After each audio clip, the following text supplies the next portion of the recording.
Hola, ¿cómo están? Acá les traigo este caso en horario de directores, que se trata de una deducción especial de tercera categoría y por lo tanto, por ser honorarios, una ganancia, se encuentra grabada en cuarta categoría para los perceptores de estas rentas, ¿no es cierto? Bien, veamos qué establece esta deducción especial de tercera categoría. En el artículo 91, en el inciso I, vamos a ver que nos permite deducir los honorarios que se asignen a los directores. Es decir, que cuando haya una reunión o una reunión de socios, una asamblea y se asignen honorarios, estos van a ser deducibles en parte para la sociedad. Y esa parte que es deducible va a estar grabada en cabeza del director, que es de lo que partimos como el caso típico ideal para analizar todos los demás casos que hay. Es decir, la ley dice en este caso, que el 25% de la utilidad contable o 12.500 por cada director es lo que me puedo deducir. Eso estaría grabado en cabeza del director. Y lo que exceda este límite va a ser no deducible para la sociedad y no computable para el director. Como ven, son las dos caras de una misma moneda, siempre y cuando trabajemos este caso bastante sencillo e ideal. ¿Por qué les explico este caso? Como ven, que es el que vamos a ver ahora, porque a partir de este y entendiendo lo que hay que hacer en un caso particular, vemos las diferentes variaciones. Lo único que falta explicar es que se van a poder deducir la sociedad los honorarios que den de acuerdo a este límite, siempre y cuando se presenten, o sea, se asignen antes del vencimiento para la presentación de la declaración jurada de ese ejercicio, ¿no es cierto? Si no, van a tener que deducirlos en el ejercicio siguiente. Y por otro lado, para la persona perceptora, es decir, el director, va a ser una ganancia grabada del, del ejercicio en el cual se asigne, ¿no es cierto?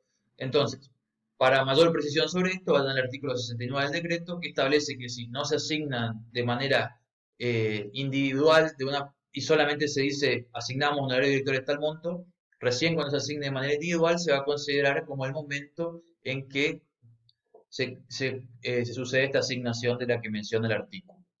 Pero no nos vamos a meter mucho en eso, sino simplemente hablar de que vamos a tratar de que lo que es deducible para la sociedad está grabado para el director y una vez que excede ese límite deja de estar deducible para la sociedad y pasa a ser no computable para el director. Otras cuestiones como qué pasa si hay quebranto, qué pasa si eh, se asignan cierto monto que hace que vuelva a estar grabado en cabeza del director, son cuestiones particulares que vamos a ver después, como les dije, una vez que entendamos este caso ideal. Y por caso ideal me refiero a un caso en que hay resultado del ejercicio positivo y todo el excedente es no computable. ¿Cuál sería el excedente? Para que ustedes entiendan, el excedente es lo que supera al límite establecido, el 25% o 12.500 el que resulte mayor. ¿No es cierto? Bien. Eso sería el excedente.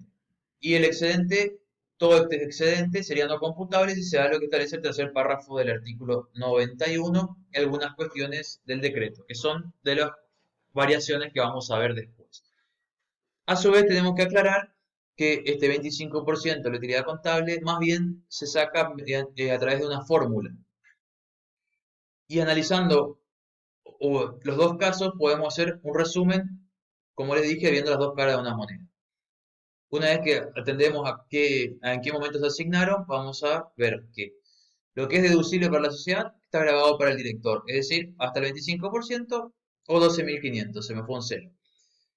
Y el excedente va a ser no deducible para la sociedad y no computable para el director. Así que sigamos. ¿Cuál es la primera complicación? Y acá ya vamos a los métodos de cálculo. Que cuando uno pretende usar el 25%, la utilidad contable ya dedujo el impuesto y a su vez, en teoría, este impuesto se calculó en base a la utilidad contable, entonces es como un círculo vicioso. Si alguno vio alguna vez cuestiones financieras en las que se quiere sacar un importe de desembolsillar, en base a los costos que se van a tener y eso va a ser el monto de un préstamo, van a entender cómo se llega a eh, esta fórmula mediante los métodos algebraicos. Lo que yo le doy es la fórmula directamente que se utiliza normalmente en todos lados y es que la utilidad contable por 0,25 menos la utilidad impositiva por 0,075 dividido este valor nos va a dar el primer límite del 25% que vamos a comparar con el 12.500 y nos tomamos el mayor, lo cual no es una obligación. Ustedes pueden tomarse el que ustedes quieren y siempre y cuando sea la asignación, ¿no es cierto?, mayor a este límite. Si no, voy a tener que tomarme el importe asignado. ¿Y qué hablamos? ¿Qué sería utilidad contable? Utilidad contable es antes del impuesto a las ganancias, es decir, antes de restar el impuesto a las ganancias. Y la utilidad impositiva antes de la deducción de honorario. ¿Cómo van a entender mejor esto? Bien, vayamos a un caso a la realidad, digamos, que estamos ajustando el resultado contable. Partimos acá, este era un caso que vimos en la evaluación o cómo se realizan ajustes anteriormente. Y tenemos un resultado contable, un impuesto de las ganancias determinado, ¿no es cierto? Que calculado de alguna manera contablemente. Tenemos ciertos ajustes y llegamos a los subtotales. Entonces vamos a calcular cuál es la utilidad impositiva antes de la deducción de honorarios, que nos da esta. Entonces tenemos un importe. Como ustedes ven, llegan a los subtotales y antes de proseguir o hacer cualquier tipo de deducción, calculan el, la utilidad impositiva. Estaba pensando que en realidad es la última deducción que van a hacer, así que tienen que hacer todo lo posible y antes de proseguir a calcular el impuesto van a calcular. Lo que me refería es que antes de hacer cualquier tipo de deducción referida a honorarios, hacen esto. El síndico sí se lo pueden restar. Bien. Y cuando hablamos de utilidad contable, es decir, antes del impuesto, quiere decir que vamos a sumar el impuesto de las ganancias. Si ustedes tuvieran un estado de resultado, verían que está un resultado al que se le resta el impuesto de las ganancias y se llega al resultado del ejercicio. Bueno, podríamos tomar ese resultado o bien sumar al último resultado lo que se dedujo del impuesto de las ganancias, que sería esto, tendríamos 850.000. Lo único que nos queda ahora es construir la fórmula, que sería así. Nos quedaría el primer límite como la utilidad contable por el 0,25 menos la utilidad impositiva por el 0,075 dividido 0,92. Nos da que el primer límite es de 154.891,89. Cálculo previo hasta acá, por las dudas, por si quieren ir corroborando las multiplicaciones. Y bien, ¿qué quiere decir esto? Que hasta este importe lo que se asigne va a estar grabado para el director, deducible para la sociedad. Entonces, para entender bien, supongamos que se asignan 160.000, que hay un solo director. ¿Cómo quedaría? Grabado 154.891,89 para el director y esto va a ser deducible para la sociedad. El excedente va a ser no computable para el director y no deducible para la sociedad. Bien, y esto se los agrego en vistas al próximo caso que vamos a ver y es que el excedente va a ser no computable hasta la ganancia neta sujeta a impuesto. ¿Qué quiere decir? Que si ustedes acá ven cuál es la ganancia neta sujeta a impuesto y el excedente supera esa ganancia, lo que supera esa ganancia va a volver a estar grabado en cabeza del director. Pero bueno, ese es un caso que vamos a ver después cuando le explique esa comparación que les hace el decreto reglamentario en el artículo 223 de que el impuesto determinado tiene que ser mayor o igual a la alícuota por tal y tal. No, eso se resume en que ustedes vean si el excedente supera la ganancia neta sujeta a impuestos. Y ya les voy a explicar por qué, pero vayan teniéndolo en cuenta y vayan leyendo el artículo 223 para entender mejor y cualquier consulta me la hacen para que vean por qué les digo que el impuesto determinado tiene que ser mayor o igual a la alícuota aplicada sobre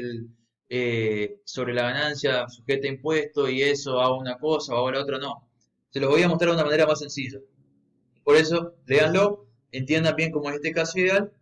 Ahora les muestro cómo se ajusta para llegar al resultado en positivo y después vemos los demás casos. Por lo tanto, tenemos cuánto es deducible. Pero ojo, en este caso se asignó más de lo que se dedujo, entonces deducimos todo el límite. Pero ¿qué pasa si yo hubiese asignado, como sociedad, hubiese asignado 100.000 pesos nada más al director y solamente me hubiese restado por columna 1 100.000 pesos? Eso es lo que le quiero decir que con lo que se dedujo. No es que me voy a restar todo el importe si yo asigné solamente un importe menor. Eso es para tener en cuenta. Bueno, ahora procedamos con la solución. Y después le hago otra aclaración. Habíamos llegado hasta acá, calculado la utilidad impositiva, antes de deducción de honorarios, restamos eh, los honorarios y llegamos a los totales, ¿no es cierto? Bien, el resultado impositivo es este, aplicamos una alícuota del 30% y llegamos al impuesto determinado. Así de sencillo, lo más difícil es el cálculo y por otro lado, tengan en cuenta que en este caso la sociedad no había deducido nada contablemente, porque si dedujo algo contablemente, ¿qué pasa? Tiene que sumarlo, porque después se va a restar lo que le establece la ley, ¿no es cierto? Simplemente esa aclaración y bueno, son diferentes variantes que se pueden ir dando. Y además de lo que le dije, el decreto reglamentario 223, analicen qué pasa si hubiese dado quebranto. ¿Qué dice? Y tiene que ver con esto, con el excedente. ¿Qué pasa con el excedente cuando la sociedad da quebranto? Bueno, seguro nos vemos en la próxima clase de honorario de directores y espero que esto les sirva para ir analizando de qué se trata y dejen sus dudas si no entendieron del todo porque es importante entender este caso antes de pasar a todas las variaciones posibles que hay. Bueno, nos vemos. Chao, chao.